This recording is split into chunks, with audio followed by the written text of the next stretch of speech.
სახელითა მამისათა და ძისათა და სულისა წმინდისათა ჩვენთან არის ღმერთი. ღმერთმა დაგლოცოთ, გაკურთხოთ, გაგაძლიეროთ წყალობითა და მადლით ყოფილიყავით ჩემო ძვირფასებო. შვედობა გაგვიმრავლოს კაცმოყვარე ღმერთმა ჩვენს ოჯახებსა და სრულად საქართველოს.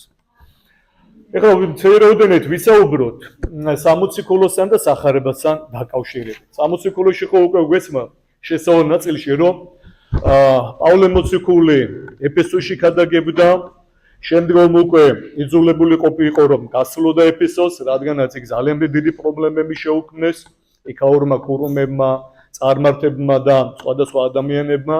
შემდეგ უკვე გითხარით რომ 60-იან წლებში უკვე ჩადის იქ ტიმოთე, რომელიც ასევე მოციქულთად არის სახელდებული, რადგანაც იგივე 8 წელი გაიარა რაც მაგალითად მისმა მოძღვარმა მოციქულმა პავლემ. დაუცხრომელად გადაგებდა ქრისტეს. დაუცხრომელად გადაგებდა. და ამიტომაც განადიდებს მას მინდა ეკლესია როგორც მოციქულს. და გადაგებდა არ მარტო სიტყვით, თავისი ქმედებით, თავისი ცხოვრებით, თავისი მოღვაწეობით. მაგრამ ამ გადაგებას ჰქონდა თავისი დაბრკოლებები. ძალიან საინტერესოა ეს ყველაფერი.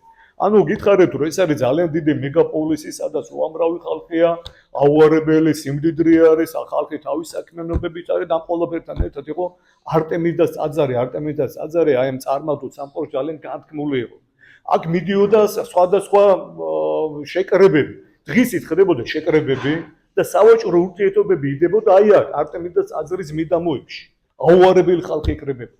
ხოლო ღამით კი იწყებოდა მსხვერ შეწირვები და ორგიები. დღისით საქმიანი შეხვედრები, ღამე უკვე ამ არტემიდას ტაძართან იყო ნაყოფიერების ქალღმერთად იყო წოდებული მონადირი და მფარველი და სხვადასხვა ესე რომ ვთქვათ ისინი ქონდა შეთავსებული აი ამ კებს.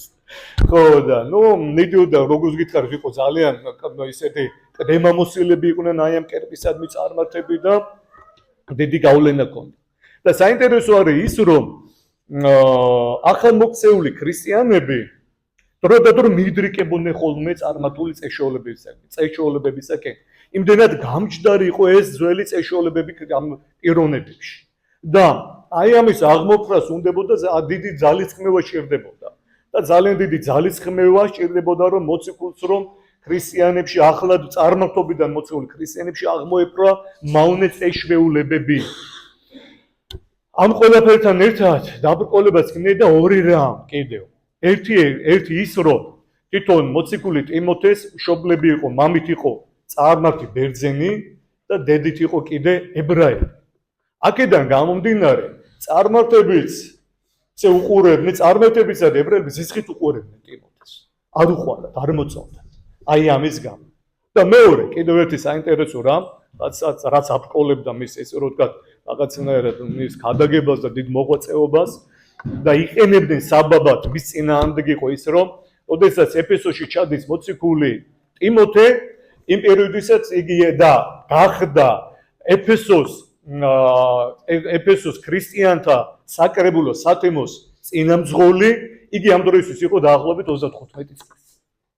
35 წელი დღევანდელი პირობებისა და დღევანდელობისათვის უკვე დასრული ასაკეთ ითვლება, მაგრამ იმ პერიოდისათვის არ ითვლებოდა რასულ ასაკი. და წარმართები ამბობდნენ ვიღაც ჭაბუკი მართავს ქრისტიანი. აი იმ პერიოდისათვის 40-45 წელი უკვე ითვლებოდა იმ დროც, იმ ასაკად რომ ადამიანი შეეძლოს სხვათა წინამძღოლი ყოფილიყო. მაგრამ 35 წელი არ იყო მისაღები მათთვის და ამიტომ დაცინოდნენ და შეურაცხყოფდნენ რა ვიღაცა არისო პატარა ბიჭი ჩამოსულა ჭაბუკი და ის ხელმძღვანელი ქრისტიანი, იმისი რა უნდა გავიგოთ და რა უნდა ვისმინოთ. აი ეს იყო დამაბრკოლებელი კიდევ ერთი ფაქტორი. აი ზუსტად როგორც გითხარით, ხო ამ ყველაფრის მიზეზი იყო რომ მოციქულმა მისი მოძღვარი გამოისარჩია. ხო, ესე რთულ მდგომარეობაში იყო ტიმოთე და ვინ დაუდგებოდა თუ არა მისი დიდებული მოძღვარი პავლე და რომელიც წერს და ამხნევებს რომ ნუ გეშინიაო. თავარის რაღაცა წლები კი არ არის. არა მთავარი სულიერად იყო მზადყო და ყოველთვის ქადაგებისათვის, მოღვაწეობისათვისო, შეგონებისათვის ეუბნება ამხნევებს მოციქული პავლე. და იქ ეუბნება რომ აუცილებელი იყო რომ სულიერად ყოველთვის მხნედ ყოფილიყო და ამ ქადაგებასთან ერთად მოციქული ტიმოთე უნდა ინტელექტუალურადაც განვითარებულიყო. უნდა წაეკითხა ბევრი, უნდა ეფიქრა სახარებასთან დაკავშირებით და ამ ყველაფერთან ერთად სულიერად უნდა იმოღვაწეო. როდესაც ეკლესიის მამები ეხებიან აი ამ სამოციქულოს, იქვე შეგოგონებენ თითოეული ჩვენთანგანს, რომ თითოეული ჩვენთანგანისათვის აუცილებლად როგორც სულიერი მოღვაწეობა, ლოცვა, მარხვა, კეთილი საქმეები, წიროლოცვაზე მოსულა, აღსარება, ზიარება ამ ყველაფერთან ერთად ინტელექტუალურად, ანუ გონებრივად გამდიდრება. რითი უნდა გამდიდრდეთ გონებრივად? სასულიერო წიგნთა კითხვით, სახარების კითხვით, თავისი განმარტებებით, არა მარტო უბრალოდ კითხვით, თავისი განმარტებებით. ეს მნიშვნელოვანია. წარმოიდგინეთ, მოციქული პაულე ეუბნება ტიმოთეს, რომ აუცილებელია შენთვის ინტელექტუალურად გონებრივად რომ უფრო მეტად გამდიდრდეს. სულიერი გამდიდრება, აი სასულიერო წიგნთა კითხვით. და ჩვენთვის რაოდენ მნიშვნელოვანია ეს ყველაფერი. ამიტომაც არის რომ ესეთი გულმოდგინებით მოგიწოდეთ რომ როდესაც დავიწყებთ ჩაბოთობით შეხვედრებს, აუცილებლად მობრძანოთ. აუცილებლად გამონახოთ დრო აი ამ შეხვედრებისათვის. აუცილებლად გამონახოთ ძალისხმევა გჭირდება, ზოგ რაღაცა დავალაგოთ ჩვენი საქმე ისე რომ შევძლოთ მოსულა და დასწრება აი ამ შეხვედრებზე რომ ჩვენ თუ როდესაც ვერ ვიხერხდება რომ ინდივიდუალურად განვითარდეთ რაღაცა წავიკითხოთ, რაღაცა მოვახერხოთ, გადავშალოთ, ვნახოთ, აი მოძღვრები დაგვეხმარებენ აი ამ ყველაფერში, როდესაც შეხვედრები გვექნება. ეს არის ძალიან მნიშვნელოვანი. ამ ყველაფერთან ერთად ძალიან საინტერესო თემა არის და ეს დამაფიქრა ამ ყველაფერმა. მოციქული პავლე როდესაც იწყებს თავის შეგონებას, იქ ერთ-ერთი ესეც საინტერესო სიტყვებს ამბობს. რამე თუ ამისათვის ვშურებით და ვიყვედრებით, რამე თუ ვესავთ ღმერთსა ცხოველსა, რომელზეც მაცხოვრე ყოველთა კაცსა უფრო იზღა მორწმუნე. რას ინიშნავს ეს სიტყვები? ერთხრივ რომ დაფიქრდეს ადამიანი და პირდაპირ გაგებით რომ გავიგოთ, შეიძლება ვიფიქროთ რომ აი კი ბატონო, ყველას მაცხოვარი არის, ყველასთვის არის, მაგრამ განსაკუთრებით მორწმუნეებისათვის არის. როგორ ღმერთი მიკერძოებითია? შეიძლება გაჩნდეს კითხვა. ნუ თუ მარტო მორწმუნეებზე ფიქრობს. ნუ თუ მარტო მათთვის არის უფალი. სხვათათვის არის თუ არა? აი აღწერია რომ უფრო იზღა მორწმუნეთა. რაზეა საქმე, რაშია საქმე, მოდი ვიფიქროთ. აი ამ ყველაფერთან ძალიან საინტერესო არის. რატომ წერს მოციქული ამას, რომ ყველასთვის არის, ყოველთა კაცსა მაცხოვარი და უფრო იზღა მორწმუნეთა. რატო და რისთვის?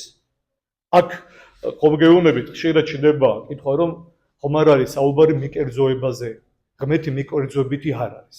და რატომ არ არის მიკერძოებითი და რა იგულისხმება, ეხლა ამ ყველაფერზე ცირეოდენ გამომახვილოთ ყურადღება.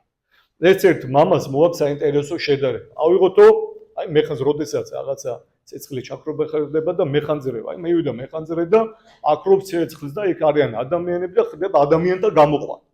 და აი მეხანძრემ რო დაიწყოს მათ თავისი ნაცნობების, ახლობლების წინ დაყენება, შემდეგ თუ კი მოუხერხდა სხვა ადამიანების გამოყვანა, ამაზე რაღაცა გული დაგწვევთ, ვიტყვით რომ ეს არის მიკერძოება. მიკერძოებითი არის. ეს არ შეიძლება, როდესაც არის საკითხები, კი, ნათესაობა კარგია, მეგობრობა კარგია, ახლობლობა კარგია, ეს მისაღები არის ყველაფერი, მაგრამ არის საკითხები და არის სიტუაციები, როდესაც სიცოცხლესთან არის ხო საქმე. და აქ უკვე არ შეიძლება მიკერძოებით იყოს ადამიანი და მიკერძოებით გადაიდგეს ნაბიჯები, ხო? განურჩეულად ნებისმიერ მომენტისა უნდა დაეხმარო ადამიანს, როდესაც სიცოცხლესთან არის საქმე. მაგრამ მეორენაირად დავსვათ კითხვა. როდესაც აშველი მიდის, უნდა რომ დაეხმაროს ადამიანს. მაგრამ ხდება ისე რომ მის აი დახმარებას პასუხობენ პიროვნებები, აი არიან იქ ადამიანთა რაოდენობა, რომლებიც მობილიზებას უკეთებენ საკუთარ თავს, დაუკვირდეთ რატო ვამბობ ამ ყველაფერს. მობილიზებას უკეთებენ საკუთარ თავს, ითვალისწინებენ იმ რჩევა დარიგებებს, რასაც მაშველი ურჩევთ, რომ გადარჩნენ.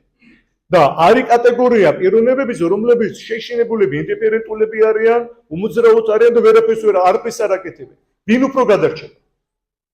ის, ვინც უფრო აქტიურია, ის, ვინც უფრო მონდომებული, ის, ვინც უფრო მეტ ცდილობს, რომ გაითვალისწინოს რჩევები, რასაც მაშველები ურჩევენ. და არა ის, ვინც დგა თავისთვის ელოდება, როდის მივა მასთან ვინმე, რომ გამოიყვანოს იქ. აი აქ ესე განვირჩევით ქრისტიანები თორემ. არიან ქრისტიანები, ვინც მონდომებულები არიან, ღვთის სიტყვის ასმენად, ღვთის ქადაგებისათვის, რომ ისმინონ ქადაგება, მეტი მოინდომონ და უფრო მეტად მიუახლოვდნენ უფალს, გესმით? და არიან ქრისტიანები, რომლებიც ინდიფერენტულები არიან და ნაკლებად ინტერესდებიან საეკლესიო მოძღვრებით. თუ რას ასწავლის ეკლესია? ხვდებით რა შეა საქმე და უფალი ვის ეხმარება ყველასთვის არის მოსული მაგრამ ვისაც უნდა და ვიც მონდომებულია ის რომ უფრო მეტად ძალუმად იღებს საღვთო მადლსა და საღვთო წამლს ხვდებით რა შეა საქმე რომ მიკერძობრით კი არ არის უფალი ჩვენზეა დამოკიდებული ვინცად დავდგებით და როგორ დავდგებით აი ეს არის ყველაზე საინტერესო რომ ქრისტიანობაში მოშურნეობა ნიშნავს მონდომებულობას ეს ძალიან მნიშვნელოვანი არის არ შეიძლება მარტო ტაძარში მოვდიოდეთ და მივდიოდეთ და არ ვინტერესდებოდეთ ბევრი სულიერი საკითხებით და კვლავ დაუბრუნდები ამიტომაც ღვთისმადლით გვექნება შეხვედრები იმედია რომ მოვინდომებთ ძალისხმევას გამოვიჩენთ და დავესწრებით აი ამ შეხვედრებს და უფრო მეტად დავმდიდრდებით სულიერად უფრო მეტად მივუახლოვდებით უფალს და ზუსტად ამის შესაბამისი არის დღევანდელი ზაქეს მოქმედება ზაქე იყო ტანი ძალიან დაბადი როგორც გითხარი იმ ქალაქისათვის იერიქონის უმდიდრესი ქალაქისათვის ერთ-ერთი უმდიდრესი პიროვნება მაგრამ არასასურველი არავისთვის და რა გააკეთა გაიგო ქრისტეს შესახებ მასმენია სმენია ქრისტეს შესახებ ამ უმდიდრეს ქალაქში ძალიან ბევრი ადამიანი იყო და იმათაც სმენია უამრავი ხალხი არის მაცხოვრის გარშემო ეს ზაქე დაბალია ვერ უახლოვდება და რა გააკეთა მოინდომა ძალისხმევა გამოიჩინა წავიდა და ლეღვზე აძურა მიხვდით რომ ვერ მიდიოდა მაცხოვართან ის კი არ რაც არის წავნეჩემ საქმე მიხედავ ფული მაქვს ასაკრებში არ უთქვია ესეთი რამე ეს კი არ გააკეთა დაბრკოლება გადალახა თქვენ ჩვენს უნდა ესე გავაკეთოთ იფიქრეთ ამ ყველაფერს ძალიან გთხოვთ რომ ძალიან ბევრ ზოგჯერ საქმეები ისე უნდა დავალაგოთ რომ მოახერხოთ წიროზე წამოსულა მოახერხოთ მოწყვლადთან მისულა თუ შეეთხე შეიძლება ისაგოროთ უნდა მივდიოდეთ და მოწყვრებს უნდა ესაუბრებოდეთ ვესაუბრეთ ჩვენ სხვადასხვა სულიერ საკითხებზე ჩვენს პერიოდულ საკითხებზე რომ უფრო მეტი მივიღოთ მეტი მადლი და წყალობა იყოს ჩვენზე იქნებ სადღაცა რაღაცა მეშლება მივოდი რაღაცა ტკივილი მაქვს რაღაცა წუხილი მაქვს უნდა მივიდე მოწყვლადთან და გავიგებ თვის პასუხს გვესმის რა შეასწავლე რა არის მონდომება რა არის მოშურნეობა ესეთი იყო ზაქე და ავიდა ზაქე სადღაც ლეღვის ქეზე და იქიდან დაუწყურე რომ დაინახა მაცხოვარი აღეთ როგორი მონდომებული იყო ეს სტანდაბალი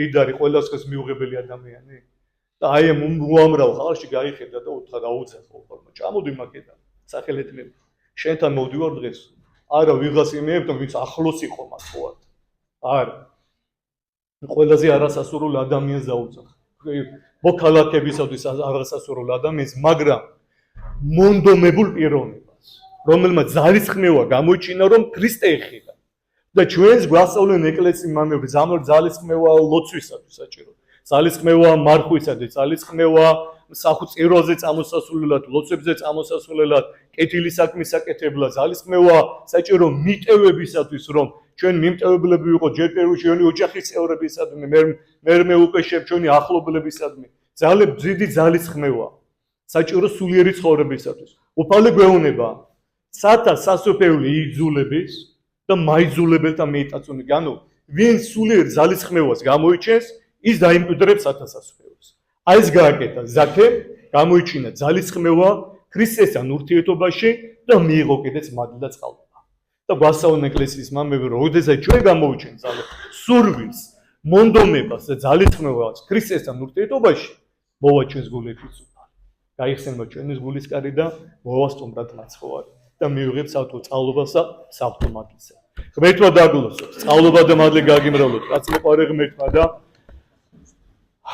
გთხოვოთ აც უკვე ეკლესიის მიერ წმინდანად აღიარებულ მართალ ზაქეს რომელიც შემდეგ უკვე კესარიის პალესტინის კესარიის ეპისკოპოსი გახდა აი აქედან შემდეგ განვიერთია ეპისკოპოსობას შევთხოვოთ მას რომ ჩვენშიც აღიძრას მონდომება ძალისხმევა მოშურნეობა სათასასופველისათვის პირველ რიგში ეძიებდეთ უფალო გვეუბნება სასופველისად სათასა და სიმართლესა მისა და სხვა ყველაფერი ამ ქვეყნიური შეგიძლიათ თქვენს ჩვენ შევძლოთ რომ უფალმა ჩვენც ვევედროთ კაცმოყარე ღმერთს რომ ჩვენზე მოიღოს მოწყალება რომ უფრო მეტად მოშურნენი უფრო მეტად მონდომებული და უფრო მეტი ძალისხმევა გამოვიჩინოთ სათასასופველის დამკვიდრებით დანარჩენი კიდე მოგცემს ღმერთი რაც საჭირო არის ჩვენთვის წყალობით ყოფილიყავით მადლით ყოფილიყავით ჩინობით ყოფილიყავით თქვენს ოჯახებთან ერთად და ოპალმა მშვიდობა გაგვიმრავლოს ჩვენ და სრულიად საქართველოს. ამინ. ჩვენთან არც ღმერთი. ეს ამი დავასრულეთ. ჩვენი შეხვედრა იმედია იფიქრეთ ამ ყველაფერზე, მეც რომ მოდიოდი ფიქრობდი და ნახოთ რა გამოგვივა და როგორ მოგამოგვივა. დანარჩენი უფალზე არის, უფალი მოწყალე არის რა. წადოთ.